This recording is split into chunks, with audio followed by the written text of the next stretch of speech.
సొరకాయ గారెలు ఇలా చేస్తే సూపర్ టేస్ట్ ఉంటుంది. ఎలా చేయాలంటే ఒక స్పూన్ జీలకర్ర, 3 స్పూన్ ధనియాలు, 4-5 తెల్లగడ్డలు, అల్లం, 3-4 పచ్చిమిర్చి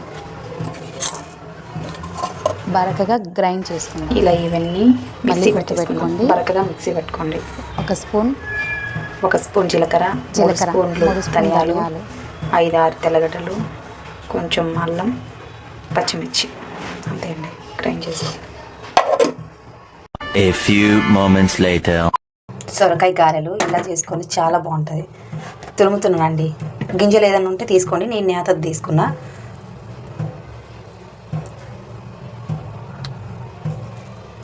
ఇలా తురుముకోవాలి. ఇంకా కొంచెం ఉందండి, తురుమేసి చెప్పండి. సొరకాయ తురుము పట్టాం కదా, ఇది మిక్సీ బరకగా ఈ విధంగా మిక్సీ పట్టుకోవాలి. బరకగా ఇదంతా దీంట్లో వేసేద్దాం. ఇప్పుడు వేసాం కదా, ఇందులో నువ్వులు కనిపిస్తుందండి, నువ్వులు, ఇది వచ్చేసి కరివేపాకు. నువ్వులు 2 స్పూన్లు కానీ 1 స్పూను అయినా తీసుకోవచ్చు. నేను అందాజుగా ఇన్ని వేసానండి కొన్ని. ఇప్పుడు రుచికి తగ్గట్టు సాల్ట్. ఇందులో ఆల్రెడీ అది అంత కారం లేవు, బట్ 3 పచ్చిమిర్చి వేసాను. ఇప్పుడు రుచికి తగ్గట్టుగా కారం నేను 1 స్పూన్ అండి.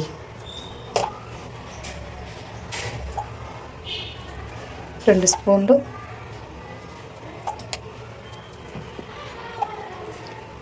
పసుపు,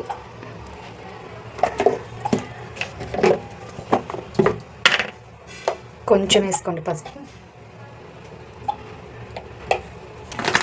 అలాగే ఇది బియ్యం పిండి.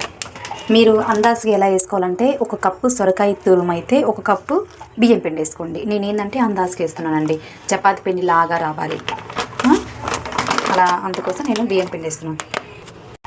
మినపప్పు అరగంట ముందుగానే నానబెట్టుకున్న మినపప్పు వేయాలండి.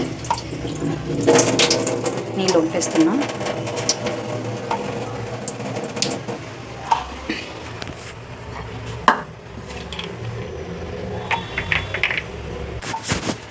ఇవి శనగపప్పు అరగంట ముందుగానే నానబెట్టుకున్నానండి. మీరు కూడా అలానే చేయండి. ఇంకొకటి ఏంటంటే ఇవి వేసుకుంటే నూనెలో మంచిగా క్రిస్పీగా అవుతాయి, తినేటప్పుడు మంచిగా కరకలలాడుతూ ఉంటాయి. ఒకసారి ట్రై చేయండి. ఇంకొకటి ఏంటంటే అవి వేసుకోవచ్చు, వేసుకోకపోవచ్చు, బట్ ఏంటంటే ఇందులో వేస్తే ఇంకా టేస్ట్ అనేది చాలా బాగుంటుందని నేను వేసానండి.